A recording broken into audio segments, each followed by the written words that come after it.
गुरो मूर्तिः पूजामूलं गुरोत्पदम् मंत्रमूलं गुरोर्वाक्यं मोक्षमूलं गुरो कृपा హరి గురుగారు ప్రారంభించవలసిందిగా కోరుతున్నాం.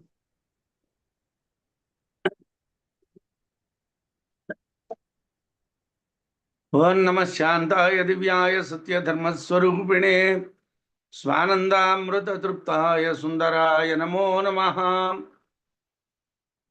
ఇప్పుడు మనం నిన్నటి వరకు అజాతశత్రు బ్రాహ్మణానికి సంబంధించినటువంటి అనుభూతి ప్రకాశారాన్ని చెప్పుకున్నాం.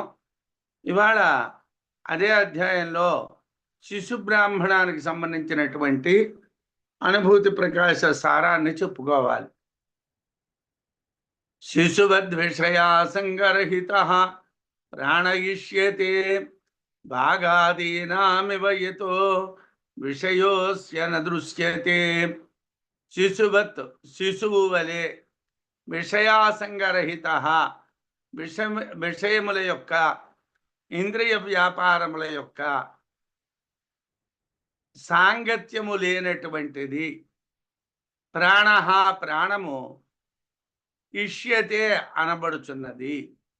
ప్రాణము అని ఎలా తెలుస్తున్నదండి? ప్రాణము శిశువు. శిశువు అంటే చిన్న పిల్ల, అప్పుడే పుట్టినటువంటి పిల్ల. అప్పుడే పుట్టినటువంటి ఒక పసికందు ఎలాగైతే ఎటువంటి విషయములతోనూ సంబంధము లేకుండా ఉంటుందో, ప్రాణము కూడా ఎటువంటి విషయములతోనూ సంబంధము కలది కాదు. భాగాదీనామివ వాక్కు మొదలైనటువంటి వాటికి బలే అస్య ప్రాణమునకు యతః ఎందువలన విషయః న దృశ్యతే ఇంద్రియ ప్రవృత్తి లేదు, విషయ ప్రవృత్తి లేదు. వేటికి లేదు విషయ ప్రవృత్తి? ప్రాణానికి విషయ ప్రవృత్తి లేదు. ప్రాణం డైరెక్ట్గా ఏ విషయమునందు ప్రవర్తించదు. ప్రాణం ఉంటే కళ్ళు పనిచేస్తాయి, కాళ్ళు పనిచేస్తాయి, చేతులు పనిచేస్తాయి, ముక్కు పనిచేస్తాయి. ప్రాణం ఏమీ పనిచేయదు. కాబట్టి ప్రాణానికి శిశువు అని పేరు పెట్టారు. అందునుంచి బ్రాహ్మణానికి శిశు బ్రాహ్మణము అని పేరు పెట్టారు. వాక్కు మొదలైనటువంటి ఇంద్రియాలు, మాట్లాడుట మొదలైనటువంటి వ్యాపారాలు ఉన్నాయి. ప్రాణానికి ఏ వ్యాపారము లేదు. అందువలన ప్రాణము విషయ సాంగత్యము లేనటువంటిది. అందువలన శిశువు అంటే అప్పుడే పుట్టినటువంటి బిడ్డ వంటిది ప్రాణము. అందువలన ఈ బ్రాహ్మణానికి శిశు బ్రాహ్మణము అని పేరు. బాలాకి ఇష్టమైనటువంటి ప్రాణోపాసన ఇందులో చెప్పారు. యథార్థానికి ఈ బ్రాహ్మణం అజ్ఞానానికి సంబంధించినటువంటి విషయం కలదే, జ్ఞాన విషయం కాదు. అయినప్పటికీ ఈ బ్రాహ్మణాన్ని ఎందుకు చెప్పారంటే, బాలాకి ప్రాణోపాసన ఇష్టం. ఇప్పుడు లోకంలో అనేక మార్గాలను అందరూ అనుసరిస్తున్నారు. మనకి పూర్వకాలంలో కూడా సాంఖ్యం ఒకటి ఉన్నది, కాణాదం ఒకటి ఉన్నది, న్యాయం ఒకటి ఉన్నది. అలాగే యోగం అనేటువంటిది ఒక దర్శనం ఉంది. యోగ దర్శనంలో ప్రాణోపాసన చెప్తారు, ప్రాణాయామాన్ని గురించి చెప్తారు. వేదాంతులు ప్రాణాయామం చేయటం తప్పనరు, ఎందుకంటే వైదిక ప్రక్రియల్లో ప్రాణాయామం అవసరమే. కానీ భగవంతుణ్ణి దర్శించడానికి ప్రాణోపాసన ప్రధానము కాదు, జ్ఞానం కావాలంటారు. వేదాంత మార్గంలో జ్ఞానానికే ప్రాధాన్యం, ఇతరమైనటువంటి వాటికి ప్రాధాన్యం లేదు. శిశు బ్రాహ్మణంలో జ్ఞాన విషయాలు ఉండవు. అంటే జ్ఞానాన్ని చెప్పేటువంటి అవసరం ఇక్కడ లేదు. ఇక్కడ ఉండేదంతా ప్రాణోపాసన విషయమే ఉంటుంది. శరీరమస్య ఆధానం స్యాత్ దేహమాపాదమస్తకం సామాన్య భృత్యా సంవ్యాప్య చేష్టయత్యని సంయతః.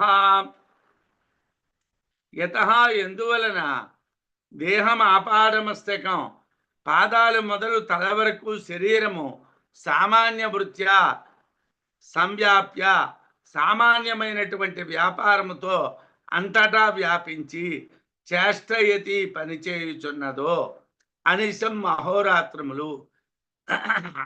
అత అందువలన అస్య ప్రాణమునకు శరీరం ఆధానం, శరీరము అధిష్టానము. ప్రాణోపాసన అనేటువంటి శరీరంతోనే జరుగుతుంది. ఎందుకంటే శరీరం లేకుండా ప్రాణాన్ని తీసి చూపించడానికి వీలు కాదు. ప్రాణం అనేటువంటిది శరీరాన్ని ఆశ్రయించి ఉంటుంది. ఎందువలన శరీరం అంతటా వ్యాపించి సామాన్య వృత్తితో రాత్రింపవల్లు ప్రాణం పనిచేస్తున్నదో ఆ ప్రాణానికి శరీరము ఆధానము అంటే అధిష్టానము. ఆధీయతే అస్మిన్నితి ఆధాన కార్యాత్మకం అని భాష్యంలో చెప్పారు. పాంచభౌతిక శరీరమే ఆధానం, దీని యందు ఉంచబడును అని వ్యుత్పత్తి. శరీరం లేకుండా ఇంద్రియాలు విషయములు కేవలం ప్రాణంలో ఉండవు. ఇంద్రియాలు విషయాలు పనిచేయాలంటే శరీరం ఉండాలి. ఇంద్రియాలు ఉపసంహరించబడినప్పుడు విజ్ఞానమయ పురుషుడు మనకి కనిపించటం లేదు. ఇంద్రియాలు శరీరంలో సమావేశమైనప్పుడే అంతా తెలుస్తున్నది. విజ్ఞానమయ పురుషుడు మనకి లభిస్తున్నాడు. చేతితో తట్టి లేపినప్పుడు విజ్ఞానమయ పురుషుడు లేచాడు అంటే ఇంద్రియాలు శరీరంలో సమావేశమై ఉన్నాయి. కాబట్టి ప్రాణానికి ఆధారము శరీరము, ఆధానము శరీరము. ప్రత్యాధానం శిరోజ్ఞేయము ప్రతిఛిద్ర వ్యవస్థిత ప్రసారయతి నేత్రాదీన్ ప్రాణ మూర్ధ్ని వ్యవస్థిత. ప్రత్యాధానం, ప్రత్యాధానము అని శిరస్సు జ్ఞేయం తెలియదగినది. ప్రాణానికి ప్రత్యాధానం ఏమిటండి? శిరస్సు. ప్రతిఛిద్రం వ్యవస్థిత, కన్ను ముక్కు చెవి మొదలైనటువంటి ప్రతి రంధ్రంలోని కూడా ఉండి, నేత్రాదీన్ కన్ను మొదలైనటువంటి అన్నింటి యందు ప్రాణము మూర్ధ్ని వ్యవస్థిత శిరస్సునందుండి ప్రసారయతి నడిపిస్తున్నారు. ప్రాణం లేకపోతే ఇవేవి పనిచేయవు. ప్రాణం శిరస్సులో ఉంటే దాన్ని ఏమిటంటున్నారండి? ప్రత్యాధానము అంటున్నారు. ప్రాణానికి ప్రత్యాధానము శిరస్సు. శిరస్సులో ఉన్నటువంటి ప్రతి రంధ్రంలోని ప్రాణం ఉంటుంది. ప్రాణము శిరస్సునందుండి కన్ను ముక్కు చెవి మొదలైనటువంటి వాటిని నడిపిస్తున్నారు. ప్రదేశ విశేష ప్రత్యాధీయతే ఇది ప్రత్యాధానం అని భాష్యం. కన్ను చెవి మొదలైనటువంటి వేరువేరు గోళకాల యందు ప్రతి దాని యందు ప్రాణము ఆధానం చేయబడుతున్నది. కాబట్టి ప్రాణానికి శిరస్సు ప్రత్యాధానము అని చెప్తున్నారు.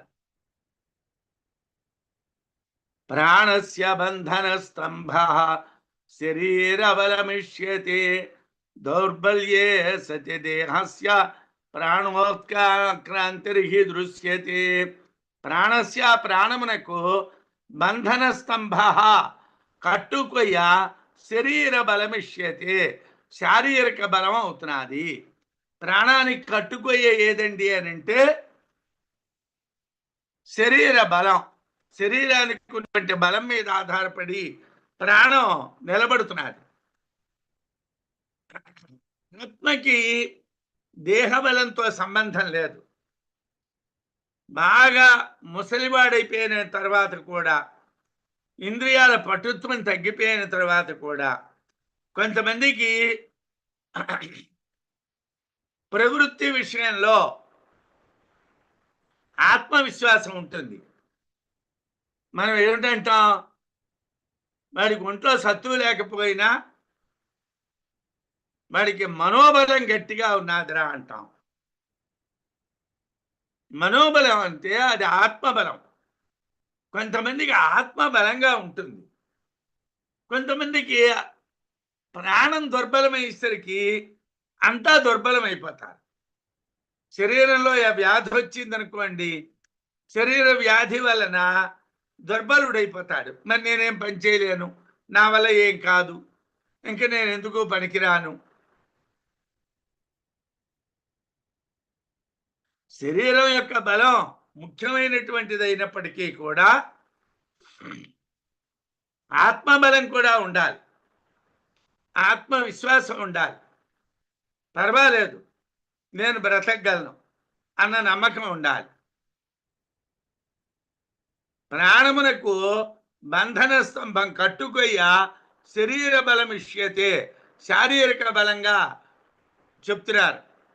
దేహస్య శరీరమునకు దౌర్బల్యే సతి, దుర్బలత్వం కలిగితే ప్రాణోత్క్రాంతి, ప్రాణములు శరీరాన్ని విడిచిపెట్టడం దృశ్యతే, మనం చూస్తున్నాం కదా.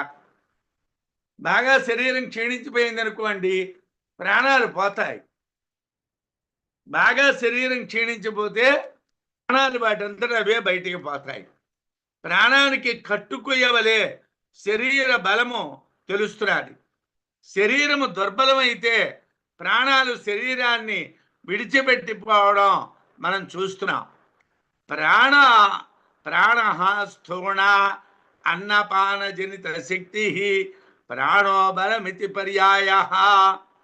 ప్రాణానికి స్థూణము అంటే స్తంభం, కట్టుకొయ్య. ప్రాణము బలము అనేటువంటివి పర్యాయ పదాలు. ప్రాణము బలము అనేటువంటివి రెండు పర్యాయ పదాలు. ప్రాణము స్థూణము అంటే స్తంభం, ప్రాణము బలము పర్యాయ పదాలు. బలమే స్తంభం, బలమే కట్టుకొయ్య.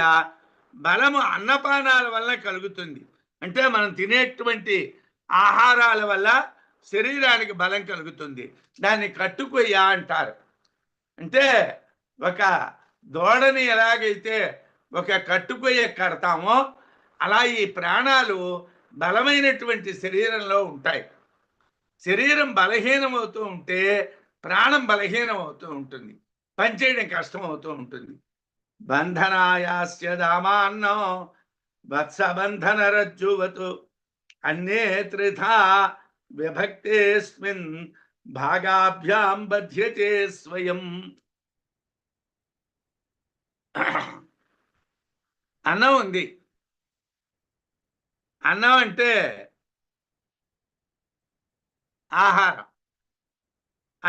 అన్నము అస్య ప్రాణమునకు బంధనాయ నిలిపి ఉంచుటకు వత్సబంధన రజ్జువత్, దూడను కట్టేటటువంటి తాడు వలె దామా కట్టుతాడు. వాస్తవానికి కొయ్యి ఉన్నది, దూడున్నది, దాన్ని కట్టడానికి తాడు ఉండాలి. అన్నం ఏమిటండి అని అంటే కట్టుతాడు. అంటే ప్రాణం అనేటువంటి దూడని శరీరం అనేటువంటి కట్టుకొయ్యకి కట్టి ఉంచాలి అంటే ఆ కట్టుకొయ్యకి కట్టి ఉంచాలంటే తాడు ఉండాలి. ఆ తాడు ఏమిటయ్యానంటే దామ. అన్నమే దామ. అన్నము అస్యా ప్రాణమునకు బంధనాయ నిలిపి ఉంచుటకు వత్సబంధన రజ్జువతు, దూడను కట్టే తాడు వలె దామా కట్టుతాడు. మూడు విధములుగా త్రిధా, మూడు విధములుగా విభక్తే సతి, విభాగము చేయబడినవి కాగా అస్మిన్ అన్నే, ఈ అన్నమునందు భాగాభ్యాం భాగముల చేత ప్రాణము స్వయం తనంతడు తానుగా బధ్యతే కట్టబడుచున్నది. అన్నం మూడు రకాలుగా విభాగం చెందితే ఆ అన్నం చేతను ఈ ప్రాణం తనంతడు తానుగా బంధించబడుతున్నది. అన్నము ఈ ప్రాణమును నిలిపి ఉంచుటకు దూడను కొయ్యకు కట్టే తాడు వలె కట్టుతాడు వంటిది. మూడు విధములుగా అన్నము విభక్తమైన ఈ అన్నంలో ప్రాణము తనంతట తాను కట్టుబడి ఉంది. ఈ అన్నంలోనే ప్రాణం కట్టుబడి ఉన్నది. సాధారణంగా కర్మకాండ మీద నమ్మకం ఉన్నటువంటి వాళ్ళు పరిశేచనం చేసి భోజనం చేస్తారు. గాయత్రియా అన్నాన్ని పరీక్షిత్య, గాయత్రి మంత్రంతో అన్నాన్ని పరిశేచనం చేస్తారు. ముందు ఆచమనం చేస్తారు. తర్వాత గాయత్రియా అన్నాన్ని పరీక్షిత్య, గాయత్రి మంత్రంతో పరిశేచనం చేస్తారు. తర్వాత అన్నాన్ని ప్రాణాయామం చేస్తారు. ఒక్కొక్క మెతుకు తీసుకొని ఆ మెతుకుని కంఠ మధ్యంలో పడేటట్టుగా వేస్తారు. ప్రాణాయ స్వాహ, అపానాయ స్వాహ, వ్యానాయ స్వాహ, ఉదానాయ స్వాహ, సమానాయ స్వాహ అని. ఆ అన్నం ఈ ప్రాణానికి కట్టుతాడు లాంటిది. అహం వైశ్వానరో భూత్వా దేహినాం ప్రాణినాం దేహమాశ్రితః ప్రాణాపాన సమాయుక్తః పచామ్యన్నం చతుర్విధం. భగవద్గీతలో కూడా కృష్ణ పరమాత్మ అన్నాన్ని విభాగం చేయటానికి ప్రాణాన్ని ప్రాణినాం ఆశ్రిత్య, ప్రాణుల యొక్క దేహాన్ని ఆశ్రయించి ప్రాణాపానములతో దాన్ని 4 విధాలుగా విభాగం చేస్తున్నాను అన్నాడు. స్థూలో భాగ పురీషం స్యాత్, మధ్యమో దేహ పోషక, ప్రాణం తర్పయతే సూక్ష్మ ఇది బద్ధం వపుర్ద్వయం. అన్నం తిన్నాం. అన్నమంతా శరీరానికి బలం ఇస్తున్నదా? ఏదో ఓ 100 గ్రాములు బియ్యం, ఓ 100 గ్రాములు 150 గ్రాములు కూర, ఓ 100 గ్రాములు పులుసు, ఓ 100 గ్రాములు ఇతర పదార్థములు కలిపి లోపలే పంపించాం. అంతా కలిపి 500 గ్రాములు పంపిస్తే 500 గ్రాములు శరీరం బరువు పెరిగిందా? పెరగలే. ఎందుకోసం? దీంట్లో స్థూల భాగం అంటే ఎక్కువ భాగం, స్థూల భాగ అన్నమందలి స్థూల భాగము పురీషం స్యాత్, మలమూత్ర రూపంలో బయటికి పోతున్నది. మనం తిన్న ఆహారంలో ఎక్కువ భాగం మలమూత్రాదుల యొక్క రూపంలో బయటికి వెళ్ళిపోతున్నది. మధ్యమో దేహ పోషక, ఇంకా కొద్దిగా మిగిలిపోయినటువంటి భాగం ఉన్నది, మధ్య భాగం. ఆ భాగం శరీరంలో ఉన్నటువంటి సప్తధాతువుల్ని పోషిస్తున్నది, స్థూల శరీరాన్ని పోషిస్తున్నది. సూక్ష్మ, చాలా సూక్ష్మమైనటువంటి భాగం. ప్రాణం తర్పయతే, ప్రాణాన్ని సంతృప్తి పరుస్తున్నది. ఇది అని వపుర్ద్వయం, 2 శరీరములు బద్ధం కట్టి ఉంచుచున్నది. 2 శరీరాలు, స్థూలదేహం సూక్ష్మదేహం, మధ్యమ భాగం చేతను స్థూలదేహాన్ని కట్టి ఉంచుతున్నది. సూక్ష్మ భాగం చేతను లింగదేహం సూక్ష్మదేహాన్ని కట్టి ఉంచుతున్నది. స్థూల సూక్ష్మదేహాలు రెండింటినీ కూడా అన్నం కట్టి ఉంచుతున్నది. ఎలాగా? అన్నంలో స్థూల భాగము మలమూత్రాలుగా మారుతుంది. మధ్యమ భాగము అన్న సారము, చర్మము, రక్తము, మాంసము మొదలైనటువంటి సప్తధాతు రూపమైనటువంటి స్థూల దేహాన్ని నడిపిస్తుంది. మిక్కిలి సూక్ష్మమైనటువంటి భాగం, దీన్ని అమృతము, ఊర్జము, ప్రభావము అనేటువంటి పేర్లతో పిలుస్తారు. ఆ సూక్ష్మ భాగం హృదయంపై నుండి నలువైపులా ప్రసరించేటువంటి 72,000 నాడులలో ప్రవేశించి స్తంభము అనేటువంటి బలమును కలిగించి స్థూల దేహంలో శిశువు అనబడేటువంటి లింగదేహాన్ని నిలబెడుతుంది. ఈ అమృతం అనేటువంటి భాగం చిన్నది, దీన్ని ఊర్జం అంటారు, ప్రభావం అంటారు. సూక్ష్మ భాగం ఇదేం చేస్తుందంటే హృదయంలో ఉండేటువంటి 72,000 నాడుల్లో ప్రవేశిస్తుంది. 4 వైపులా కూడా ప్రసరించి ఆ లింగదేహాన్ని, ఆ సూక్ష్మదేహాన్ని నిలబెడుతుంది. అన్నం 2 వైపులా కట్టడానికి వీలు కలిగినటువంటి కట్టుతాగుడులాగా స్థూల సూక్ష్మాల రెండింటినీ నిలబెడుతుంది. స్థూల శరీరాన్ని నిలబెడుతుంది, సూక్ష్మ శరీరాన్ని కూడా నిలబెడుతుంది. ఏవం వివేచితం ప్రాణం య ఉపాస్తే రుణద్వేషః భ్రాతృవ్యాన్ ద్వేషత సప్త మూర్ధ్నిఛిద్రవ్యవస్థితాన్. యథార్థానికి శిశు బ్రాహ్మణంలో కొద్ది విషయాలే ఉంటాయని ముందుగానే చెప్పాను. దాంట్లో ప్రాణోపాసనకి సంబంధించినటువంటి కొద్ది విషయాలే ఉంటాయి. ఏవం ఈ విధముగా వివేచిత వివేచన చేయబడినటువంటి ప్రాణమును ఎవడు ఉపాస్తే ఉపాసించునో సహా అతడు మూర్ధ్ని ఛిద్ర వ్యవస్థితాన్ తల ఎందు ఉన్నటువంటి రంధ్రాలలో కలిగినటువంటి సప్త 7 అయినటువంటి భ్రాతృవ్యాన్ తోబుట్టువులను ద్విషత శత్రువులను రుణద్ధి నిరోధించును. మనకు 7 దాయాదులు ఉన్నారు. మనతో పుట్టినటువంటి దాయాదులు 7 ఉన్నారు. వాళ్ళు ఎక్కడున్నారు? తలలో ఉన్నారు. ఆ తలలో ఉన్నటువంటి 7 దాయాదుల్ని కూడా ప్రాణోపాసన చేసినటువంటి వాళ్ళని ఆ ప్రాణోపాసన ఆ దాయాదుల వలన ఇబ్బంది లేకుండా రక్షిస్తుంది. ఇంతవరకు చెప్పబడినటువంటి విధంగా ప్రాణోపాసన చేస్తే తలలో ఉన్నటువంటి 7 రంధ్రాల్లో ఉన్నటువంటి 7 దాయాదుల అయినటువంటి శత్రువుల్ని జయిస్తాడు. తలలో 7 శత్రువులు ఎవరు ఉన్నారండి? 2 చెవులు, 2 కళ్ళు, 2 ముక్కుపుటాలు 6, నోరు 7. ఈ 7 మనకి ప్రధానమైన శత్రువులు. మనం చెవితో విన్నాం, కంటితో చూసాం, ముక్కుతో వాసన చూసాం, నోరుతో తెలుసుకున్నాం. ఇంకా మనకి ప్రారంభమైంది ఇచ్ఛ. కామానికి కారణం ఇవే. శరీరం కామానికి కారణం కాదు. ఒకవేళ ఎవరైనా అందంగా ఉన్నారు అంటే కళ్ళు చూడడం వలన వాళ్ళు అందంగా ఉన్నారనిపించింది. ఎవరైనా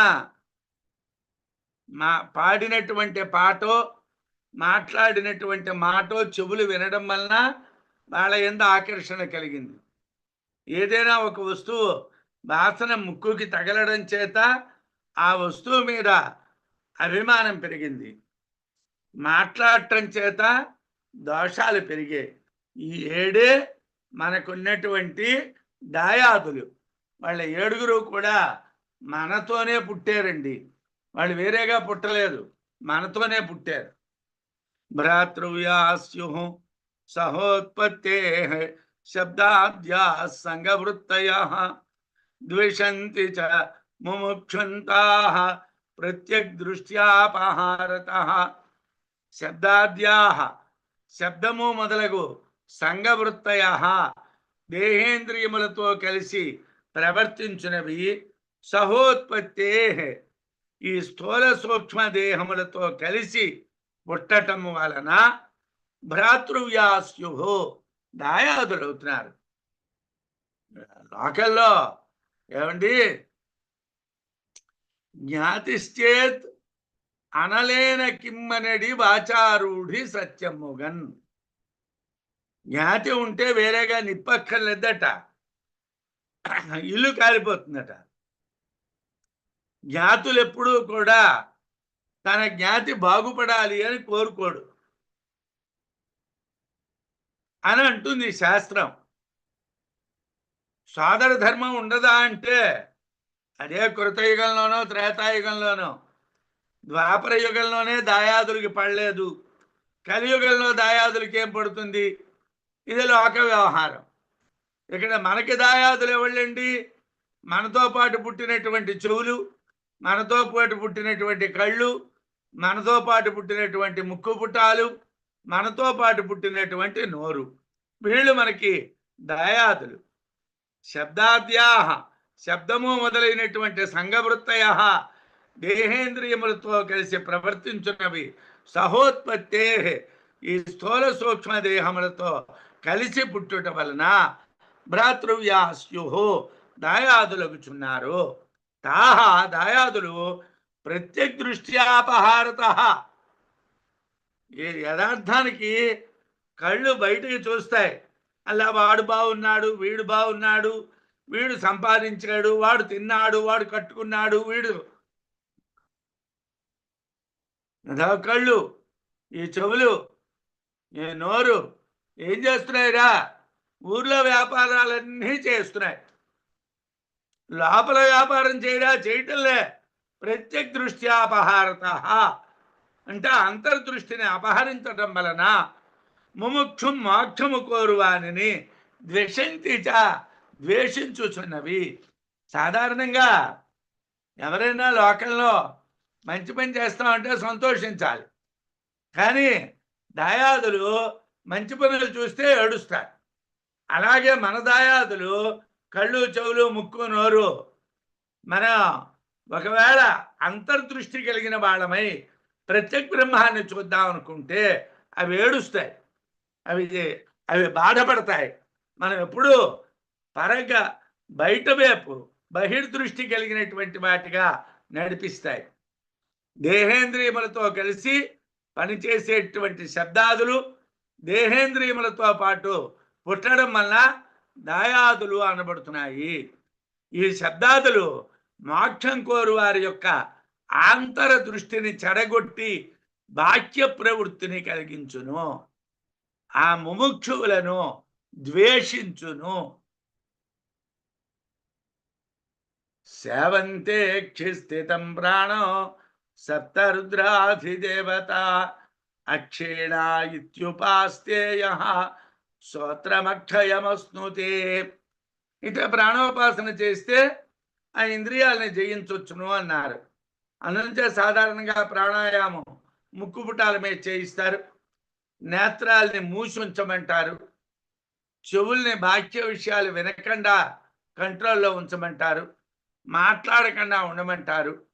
ధ్యానం చేసేటటువంటి సమయంలో ఆ ఇంద్రియాలని ఎందుకు కంట్రోల్లో ఉంచమంటారంటే అవి ఏడుగురు మనకి శత్రువులు కాబట్టి, ప్రాణోపాసనకి అవి శత్రువులు కాబట్టి. శావంతే అక్షిస్థితం ప్రాణో సప్తరుద్రాధిదేవతా అక్షేణ ఇత్యుపాస్తేయ శ్రోత్రమక్షయమస్నుతే. అక్షిస్థితం ప్రాణం, నేత్రములందు ఉన్నటువంటి ప్రాణమును రుద్రాధిదేవతా, రుద్రుడు మొదలైనటువంటి దేవతలు శావంతే సేవించుచున్నారు. యహ ఎవడు అక్షీణాయితి నాశము లేనివి అని ఉపాస్తే ఉపాసించునో సహా అతడు అత్ర ఇక్కడ అక్షయమస్నుతే నశించనటువంటి భోగములను పొందును. నశించనటువంటి అన్నాన్ని పొందును అంటే భోగాల్ని పొందుతాడు. ప్రాణోపాసన చేస్తే భోగాలు కలుగుతాయి. ప్రాణోపాసన చేస్తే మోక్షం రాదు. ప్రాణోపాసన మోక్షానికి మార్గం కాదు అని బృహదారణ్యకంలో బ్రహ్మ విద్యా ప్రకరణంలో భగవత్పాదుల వారు చిత్తవృత్తి అనేటువంటి నిరోధం అనేటువంటిది యోగశాస్త్రంలో అంగీకరించవచ్చును కానీ మాకు అంగీకార్యం కాదు అని ఖండించారు. కాబట్టి నేత్రంలో ఉన్నటువంటి ప్రాణాన్ని రుద్ర అది దేవతలు సేవిస్తారు. ఎవడు ఈ ప్రాణోపాసన నశించనిది అని చేస్తాడో అతడు ఈ లోకంలో నాశం లేనటువంటి భోగాల్ని పొందుతాడు, ఈ లోకంలో పొందుతాడు. కంటిలోని ఎర్రటి రేఖలు రుద్రుడు, కంటిలో ఉన్నటువంటి నీళ్లు పర్జన్యుడు అంటే మేఘం, కంటి పాప ఆదిత్యుడు, కంటిలో నలుపు అగ్ని, కంటిలోని తెలుపు ఇంద్రుడు, క్రింది కనురెప్ప పృథివి, పై కనురెప్ప ద్యులోకము. ఈ విధంగా ప్రాణోపాసన చేస్తే భోగాలు నశించవు. ఇది ప్రాణోపాసన చేసేటువంటి విధానము అని చెప్పారు. అయితే కర్ణాది సప్తఛిద్రేషు గౌతమా దృశ్యనామక స్థిత ప్రాణ ఇతి ధ్యాయేద్ వాచించ బ్రహ్మవాదినం వాదినీం. ఏమండి ఈ 7 ఏమిటండి కర్ణాది సప్తఛిద్రేషు చెవి మొదలైనటువంటి 7 రంధ్రములందు గౌతమాది ఋషి నామకాహ గౌతముడు మొదలైనటువంటి ఋషుల పేర్లు కలిగినటువంటి ప్రాణాహ ప్రాణములు స్థితాహ ఉన్నవి ఇది అని ధ్యానించవలను. వాచించ వాక్కు అయితే బ్రహ్మవాదిని బ్రహ్మమును తెలియచేస్తుంది అని ధ్యానించాలి.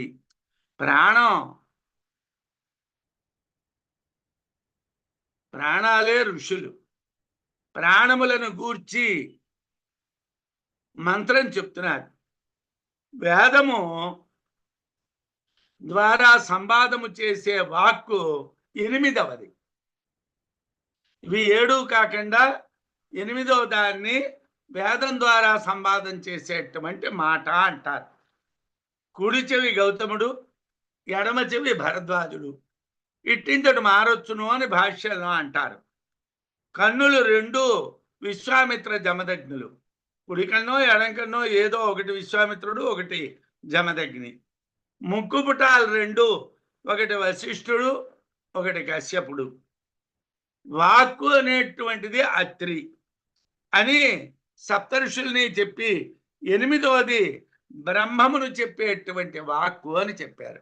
8వ దాన్ని బ్రహ్మవాదిని బ్రహ్మాన్ని చెప్పేటువంటిది అని చెప్పారు. అంటే ఇదంతా ఋషులే. దీని ద్వారా మనం ఏం తెలుసుకోవాలి? బ్రహ్మాన్ని తెలుసుకోవాలి. మాట్లాడితే బ్రహ్మం మాట్లాడాలి, చూస్తే బ్రహ్మాన్ని చూడాలి, వింటే బ్రహ్మాన్ని వినాలి, ఆస్వాదిస్తే బ్రహ్మాన్ని ఆస్వాదించాలి. బ్రహ్మమే అంతా, బ్రహ్మం కానిది ఏదీ లేదు. హిరణ్య గర్భరూపేణ సర్వభుత్స్యాదుపాసకః ఇది గార్గ్యమతం బ్రహ్మ బ్రాహ్మణేస్మిన్ ప్రపంచితం.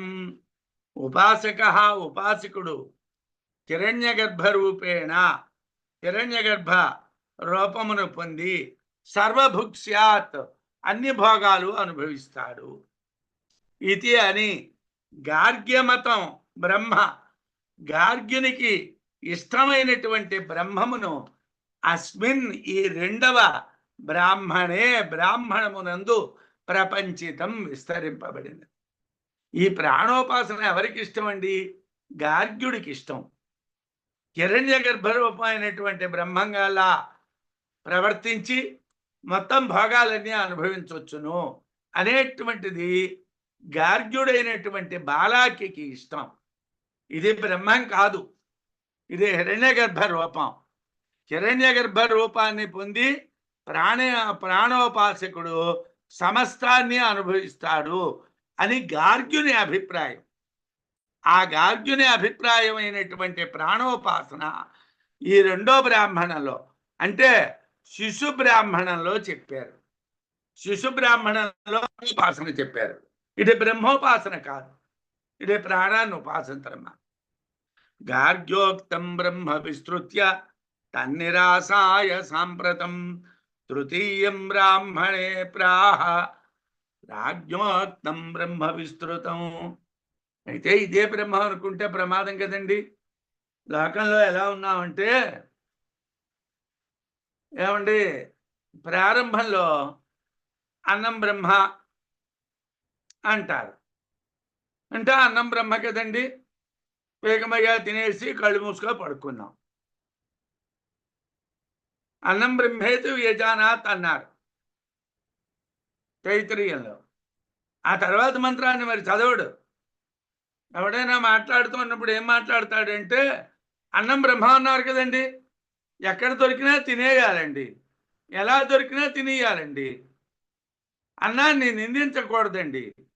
కానీ అన్నం బ్రహ్మము కాదు, ఆనందం బ్రహ్మము అని వేరేగా చివరికి చెప్పాడు అన్నది మనకి తెలియాలి. అన్నం అవసరమే, శరీరానికి బలం కోసం అన్నం అవసరం, కానీ అన్నం బ్రహ్మం కాదు. శరీరం గట్టిగా ఉండాలంటే అన్నం కావాలి, అంతేగాని అన్నం బ్రహ్మం కాదు.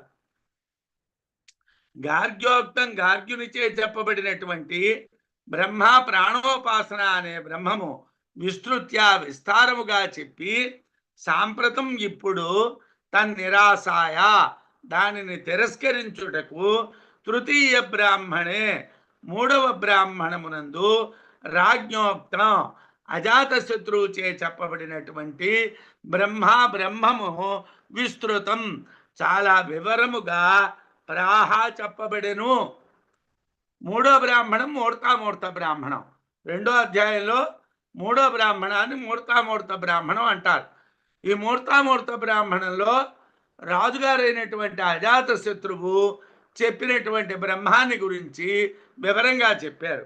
గార్గ్యుడు చెప్పినటువంటి బ్రహ్మాన్ని విస్తారంగా చెప్పి అది బ్రహ్మం కాదు అని నిరాకరించి రాజు చేత చెప్పబడినటువంటి బ్రహ్మాన్ని గూర్చి విస్తృతంగా చెప్తున్నారు. ఈ తృతీయ బ్రాహ్మణం మూర్తామూర్త బ్రాహ్మణం ఇది అజాతశత్రువు చెప్పినటువంటి బ్రహ్మ విషయాన్ని మనకి చెప్తుంది. బాగుంది. మనం మూడో బ్రాహ్మణంలో అడుగు పెట్టాం.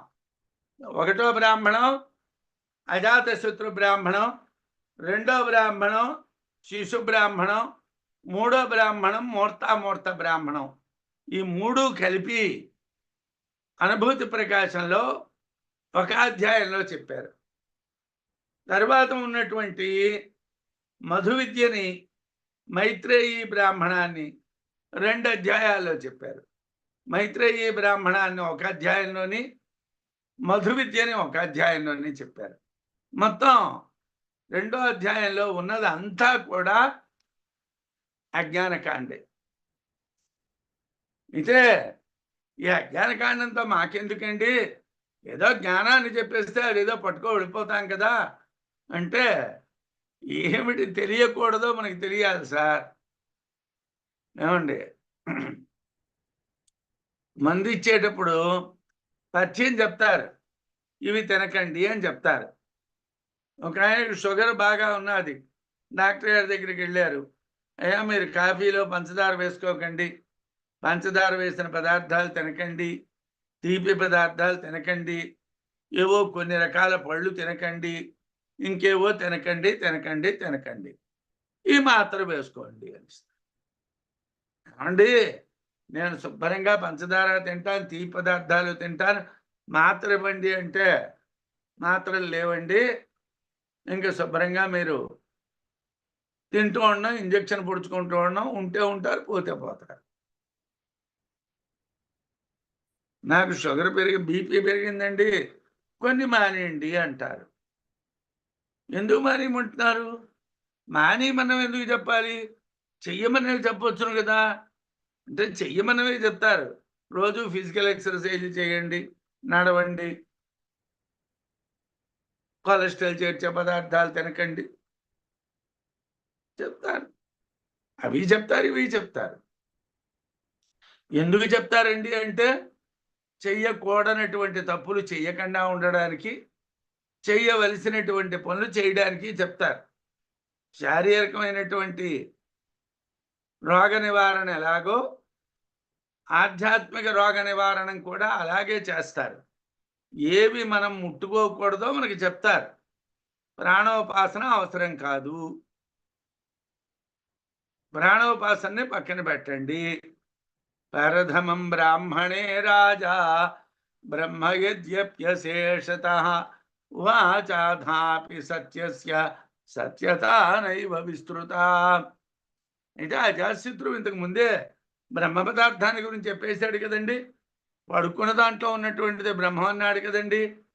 మీరు మాండుక్యం చదువుతున్నారు, సుషుప్త్యావస్థ అయిపోయిన తర్వాత తురీయావస్థ చెప్పాడు. మరి అలాంటప్పుడు తురీయం ఎందుకు చెప్పాడు? సుషుప్తిలోనే మీకు బ్రహ్మం తెలిసిపోయినప్పుడు మరి తురీయాన్ని ఎందుకు చెప్పాలి అంటే, ఒక్కొక్క మెట్టు ఎక్కిస్తారండి. ట్రీట్మెంట్ ఇచ్చేటప్పుడు ఎలాగైతే వాళ్ళు ఒక్కొక్క స్టెప్ బై స్టెప్ వాళ్ళు ట్రీట్మెంట్ ఇస్తారో, అలాగే ఆధ్యాత్మికమైనటువంటి ట్రీట్మెంట్ కూడా స్టెప్ బై స్టెప్ ఇస్తారు. ప్రథమ బ్రాహ్మణే అజాతశత్రు బ్రాహ్మణమునందు రాజైనటువంటి అజాతశత్రువు అశేషత నిశ్శేషముగా బ్రహ్మమును యద్యప్యువాచ చెప్పినవాడు చెప్పాడండి. వాడు చెప్పడం అయిపోయింది, ఇంతకుముందు చెప్పేశాడు. అథాపి అయినప్పటికీ సత్యమునకు సత్యత సత్యత్వము విస్తృతానయేవా వివరంగా చెప్పలేదు. సత్యం అంటే ఏమిటండి అక్కడ చెప్పలేదు. సత్యస్య సత్యం ప్రాణావై సత్యం తేషామేవ సత్యస్య సత్యం అని చెప్పారు. అంటే ఇది ఉపనిషత్తు యొక్క రహస్య నామము అని చెప్పారు. ఓహో అంతే అనుకున్నాం. అలా చదువుకుంటే చదువు రాదు కదండి. సత్యం అంటే ఏమిటండి అక్కడ చెప్పలేదండి. మాకు తెలియదండి సత్యం అంటే ఏమిటో. సత్యం అంటేనండి అబద్ధాలు ఆడకుండా ఉండడం. ఇది ఈ సత్యాలు ఎవరికి అక్కర్లేదండి. ఈ లోకంలో మనం అబద్ధాలు ఆడేమా, నిజం చెప్పామా, ఇది పరమాత్మకి అక్కర్లేదు. ఇది ఆది భౌతికమైనటువంటి ప్రపంచం. ఇక్కడ నువ్వు ఎన్ని కుప్పిగంతులు వేసావో వాడికి అవసరం లేదు. నీ ఆత్మ విషయంలో నువ్వు ఎలా ఉన్నావు అన్నది కావాలి. సత్యమునకు సత్యత సత్యత్వము విస్తృతానయేవా విస్తరించుడు జరగలేదు.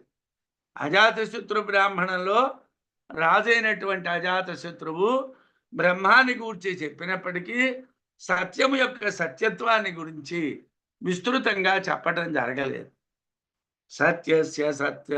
సత్యత్వ విస్తార ముఖేన ప్రతిపాద్యతే నిష్ప్రపంచ బ్రహ్మతత్వం తృతీయే బ్రాహ్మణే స్ఫుటం. మూడో బ్రాహ్మణంలో మనం స్ఫుటంగా చెప్తున్నామండి, స్పష్టంగా చెప్తున్నామండి. ఏమిటి చెప్తున్నారండి అంటే తృతీయ బ్రాహ్మణే మూడవ బ్రాహ్మణమైనటువంటి మూర్తామూర్త బ్రాహ్మణమునందు స్ఫుటం స్పష్టముగా సత్యము యొక్క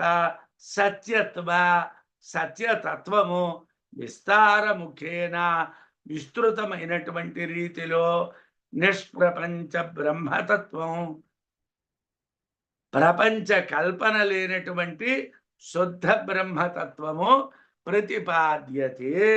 ప్రతిపాదింపబడుచున్నది. అయ్యా,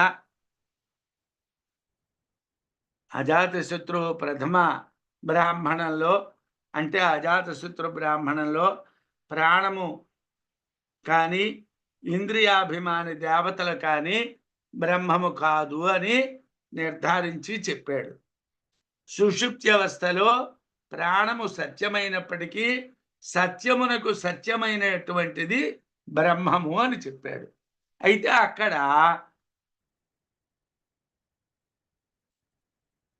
బ్రహ్మము యొక్క సత్యత్వ లక్షణాన్ని నిర్దేశించలేదు.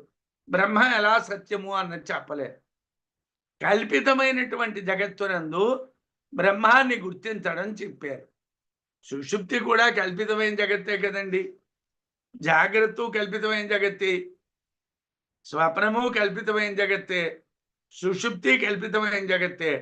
కల్పితమైనటువంటి జగత్తులో బ్రహ్మాన్ని ఎలా గుర్తించాలో చెప్పారు, కానీ బ్రహ్మతత్వం జగత్తు లేకుండా తెలియటం చెప్పలేరు. జగత్తు లేకుండా నిష్ప్రపంచంగా ఈ బ్రహ్మతత్వాన్ని చెప్పలేరు. శిశు బ్రాహ్మణంలో ప్రాణోపాసన చెప్పారు, కానీ బ్రహ్మతత్వం చెప్పలేదు. అందువలన ఈ మూర్తామూర్త బ్రాహ్మణంలో సత్యమునకు సత్యమైనటువంటి బ్రహ్మత్వాన్ని, జగత్కల్పన లేని దాన్ని ప్రతిపాదిస్తున్నారు. జగత్కల్పన లేనటువంటి బ్రహ్మతత్వాన్ని చెప్తున్నారు. ఈ జగత్కల్పన చెప్పడం కాదండి, బ్రహ్మతత్వాన్ని చెప్పాలి. అది చెప్తున్నారు. ఏమిటండి అవి? దివే ఏవ బ్రహ్మణో రూపే ప్రపంచత్వముపాగతే మూర్తామూర్తాత్మకే యాభ్యాం అరూపం బ్రహ్మ రూప్యతే. బ్రహ్మకు రూపం లేదు, కానీ బ్రహ్మని రూపంతో చెప్తున్నారు. మూర్తామూర్తాత్మకే మూర్తము అమూర్తము అనేటువంటి రెండు విధాలై ప్రపంచత్వము పాగతే ప్రపంచత్వము పొందిన బ్రహ్మణో రూపే బ్రహ్మము యొక్క రూపము లు ద్వేయవ రెండే యాభ్యాం వీటి చేత అరూపం బ్రహ్మ రూపము లేని బ్రహ్మము రూప్యతే నిరూపించబడుతున్నది. దానికి రూపాన్ని కల్పిస్తాం. మూర్త బ్రహ్మము అమూర్త బ్రహ్మము రెండు చెప్తున్నాం. ఈ రెండింటి ద్వారా ప్రపంచత్వాన్ని పొందినటువంటి బ్రహ్మత్వాన్ని చెప్తున్నాం. ఎందుకు? ఈ రెండూ కూడా పాంచభౌతికమైనటువంటి విషయం మీద ఆధారపడి ఉంది. మూర్తమని అమూర్తమని బ్రహ్మము రెండు విధాలు. ఏ రెండు విధాలైనటువంటి రూపాలతో బ్రహ్మము ప్రపంచముగా కల్పన పొందుతున్నది. యథార్థానికి బ్రహ్మకి రూపం లేదు. రూపం లేనటువంటి బ్రహ్మ ఈ మూర్తామూర్తముల ద్వారా నిరూపింపబడుతున్నది. రూపే వా బ్రహ్మణో విద్వాన్ మూర్తామూర్తే సవాసనే బ్రహ్మైవ రూప్యతే తాభ్యాం బ్రహ్మత్వన్ని రూపవతు అని సురేశ్వరాచార్యుల వారి వార్తికం. ఏమిటండి? మూర్తామూర్తములు వాసనామయము అని బ్రహ్మమునందు రూపకల్పన చెప్పబడుతున్నది. రూపం అంటే విశేషము వలన తెలియబడేటువంటిది. బ్రహ్మము నిరుపాధికం. బ్రహ్మానికి ఉపాధి ఉండదు. అరూపం, రూపం ఉండదు. కనుక మూర్తామూర్త బ్రాహ్మణమునందు చెప్పబడుచున్నటువంటిది ఏమిటంటే పాంచభౌతిక తత్వములు శరీర కరణముల స్వరూపం చెప్పడమే. యథార్థానికి ఇది బ్రహ్మం కాదు. మూర్తామూర్త బ్రాహ్మణంలో బ్రహ్మాన్ని మూర్తం అని చెప్పారు, అమూర్తం అని చెప్పారు. కాబట్టి బ్రహ్మం రెండు రకాలు. మూర్తమైన బ్రహ్మం ఉంటుంది, అమూర్తమైన బ్రహ్మం ఉంటుంది అని వాదించకూడదు. ఎందుకంటే ఇది అజ్ఞానకాండ. ముందోటి దృష్టిలో పెట్టుకోవాలి. మనం చదువుతూ ఉన్నటువంటిది అజ్ఞానకాండ. ఇదే జ్ఞానము కాదు. ఇక్కడ ఏం చెప్తున్నాడయ్యా? మూర్తామూర్త బ్రాహ్మణంలో ఏం చెప్తున్నాడు? పాంచభౌతిక తత్వాలు, 5 భూతముల యొక్క తత్వాలు చెప్తున్నాడు. శరీర కరణముల యొక్క స్వరూపం, శరీరానికి సాధనాలైనటువంటి వాటి స్వరూపం చెప్తున్నాడు. అంతగా తప్పించి ఇది బ్రహ్మం కాదు. బ్రహ్మాన్ని గురించి 3-4 అధ్యాయాల వరకు మనకి చెప్తూ ఉన్నటువంటిదంతా కూడా మనని మెట్లెక్కించడమే. మనం మేడ మీదకి ఎప్పుడు వెళ్తామంటే 3వ అధ్యాయంలోకి వస్తే, మనం ఎక్కడ విహరిస్తామంటే 4వ అధ్యాయంలో విహరిస్తాం. 3-4 అధ్యాయాలు అంటే 17-18 అధ్యాయాలు. 3-4 అధ్యాయాలు బృహదారణ్యకంలో అంటే 17-18 అధ్యాయాలు అనుభూతి సారం. అక్కడ మాత్రమే మనకి స్పష్టమైనటువంటి బ్రహ్మం చెప్పబడుతుంది. అక్కడి వరకు చెప్పినటువంటి బ్రహ్మంలో ఏదో ఒక లోపం ఉంటుంది. ఇక్కడ చెప్తున్నాడు, మూర్తామూర్త బ్రాహ్మణంలో చెప్పబడుతూ ఉన్నటువంటి ఇది ఏమిటంటే పాంచభౌతిక తత్వాలు శరీర కరణముల యొక్క స్వరూపము. అందువలన మూర్తామూర్తమునందు నిరుపాధిక బ్రహ్మ విషయము కన్నా పాంచభౌతిక బ్రహ్మమే నిరూపించబడుతున్నది. స్వతహాగా బ్రహ్మము అరూపమైనటువంటిది. బ్రహ్మ అరూపం, రూపం లేదు. అవిద్య వలన 2 విధాలు అని నిర్దేశిస్తున్నారు. యథార్థంగా బ్రహ్మకి రూపం లేదు, బ్రహ్మ ఒక్కటే. అవిద్య వలన 2 విధాలు అని నిర్దేశిస్తున్నారు. మూర్తామూర్తం ప్రపంచశ్చ వాసనా చేతి వాద్వయం సవాసనమిదం రూపం అనిదంతే చేతి వాద్వయం. మూర్తామూర్తం, మూర్తము అమూర్తము అనేటువంటిది ప్రపంచ జగత్తు, వాసనాచ వాసనయును, ఇతి చ ద్వయం వా ఈ 2 కావచ్చు. మూర్తామూర్తమైనటువంటి ప్రపంచము, వాసన అనేటువంటివి రెండు కావచ్చు. సవాసనమిదం రూపం, వాసనామయమైనటువంటిది ఈ రూపం. అనిదంచ వాసనామయము లేనిది కానీ ఇతివాద్వయం. అంటే నిర్గుణమైనటువంటి బ్రహ్మం ఉండొచ్చు, సగుణమైనటువంటి బ్రహ్మం చెప్పబడుతున్నది. మూర్తామూర్త ప్రపంచం పాంచభౌతికం, వాసనా ప్రపంచము స్వాప్నికం. వాసన అంటే స్వప్న, జాగ్రత్త అంటే కనిపించేది. జాగ్రత్తలో కనిపిస్తుంది, స్వప్నంలో వాసనలు కనిపిస్తాయి. మూర్తామూర్త ప్రపంచం పాంచభౌతికము, వాసనా ప్రపంచము స్వాప్నికము. ఒకటి జగద్రూపము, రెండవది స్వప్న దృష్టము. రెండు ఐదార్థములే. జాగ్రత్త రూపము ఐదార్థమే, స్వప్న దృష్టము ఐదార్థమే. వాసనామయము కానిది, రూపరహితమైనటువంటిది మరొకటి, అది ఉపాధి రహితము, వాసనారహితము. అంటే వాసనతో కూడినటువంటి రూపసహిత బ్రహ్మము, అరూపము అవాసనము అయినటువంటి బ్రహ్మము, ఇవి రెండు రకాలుగా ఉంటాయి. ఈ బ్రాహ్మణంలో మూర్తామూర్త బ్రాహ్మణమును చెప్తున్నాడు. వాసనామయమైనటువంటి బ్రాహ్మణాన్నే మనకి చెప్తున్నాడు, బ్రహ్మాన్నే మనకి చెప్తున్నాడు. సన్నివేశో నేత్రదృశో యస్య తన్మూత్ర మూర్తముచ్యతే క్షిత్యం అగ్నే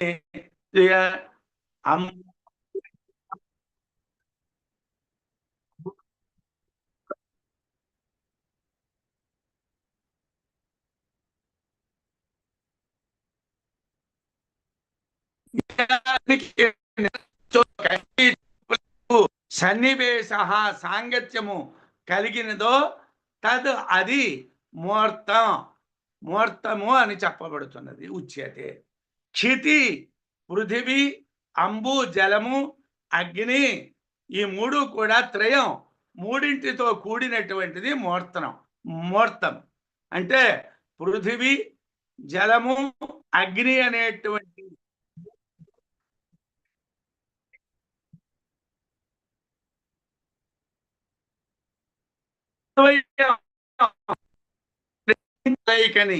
వాయువు ఆకాశాన్ని కలియటాన్ని అమూర్తము అంటారు.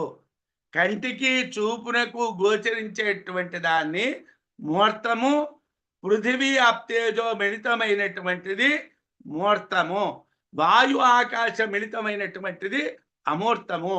అంటే ఇక్కడ పంచభూతాలతో కంటికి గోచరిస్తున్నటువంటి మూర్తములు, కంటికి కనిపించినటువంటి అమూర్తములు. కనుక మూర్తములు చెప్పబడినటువంటిది సప్రపంచ బ్రహ్మమే. ఇది నిష్ప్రపంచ బ్రహ్మము కాదు. దీనిని దాటి నిష్ప్రపంచ బ్రహ్మాన్ని మనకి చెప్తారు. మనం మూర్తామూర్త బ్రాహ్మణంలోకి వచ్చాం. మళ్ళీ వారం మూర్తామూర్త బ్రాహ్మణం చెప్పుకుందాం. స్వస్తి.